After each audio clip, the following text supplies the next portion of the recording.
రాజన్న సిరిసిల్ల జిల్లా చొప్పదండి నియోజకవర్గంలో పోలింగ్ ప్రశాంతంగా జరుగుతోంది. బోయినపల్లి మండలం కొదురుపాకలో ఎంపీ సంతోష్ కుమార్ ఓటు హక్కును వినియోగించుకున్నారు.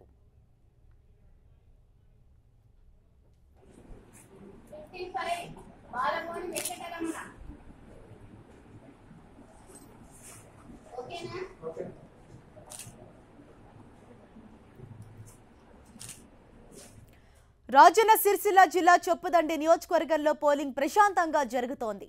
బోయినపల్లి మండలం కొదురుపాకలో ఎంపీ సంతోష్ కుమార్ తన ఓటు హక్కును వినియోగించుకున్నారు.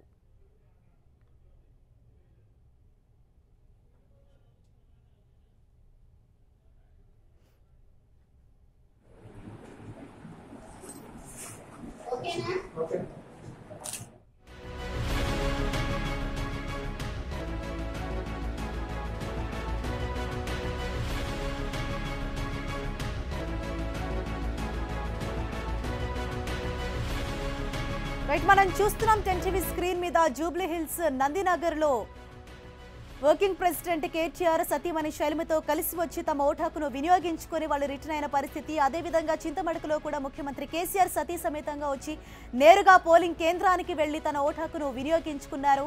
ఇక అదేవిధంగా రాజన్న సిరిసిల్ల జిల్లా చొప్పదండి నియోజకవర్గంలో కూడా పోలింగ్ ప్రశాంతంగా కొనసాగుతూ ఉంది.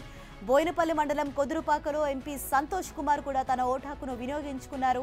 ఇవాళ ఉదయం నుంచి కూడా పలువురు నేతలు, సినీ ప్రముఖులు, అలాగే వీఐపీలు కూడా పోలింగ్ కేంద్రాలకు చేరుకొని తమ ఓటు హక్కును వినియోగించుకుంటూ ఉన్నారు. మనం చూసాం కాసేపు క్రితమే ముఖ్యమంత్రి కేసీఆర్ కూడా తమ పోలింగ్ కేంద్రానికి చేరుకొని నేరుగా పోలింగ్ కేంద్రానికి వెళ్లి ఓటు హక్కును వినియోగించుకొని మళ్లీ రిటర్న్ అయిన పరిస్థితి. అదేవిధంగా తెలంగాణ వర్కింగ్ ప్రెసిడెంట్ కేటీఆర్ కూడా తన సతీమణి శైలమితో కలిసి వచ్చి జూబ్లీ హిల్స్ పరిధిలోని నందినగర్లో తన ఓటు హక్కును వినియోగించుకున్నారు. అదేవిధంగా సంతోష్ కుమార్ కూడా తన ఓటు హక్కును వినియోగించుకున్నారు. దీనికి సంబంధించిన విజువల్స్ టీవీ స్క్రీన్ మీద చూస్తున్నాం.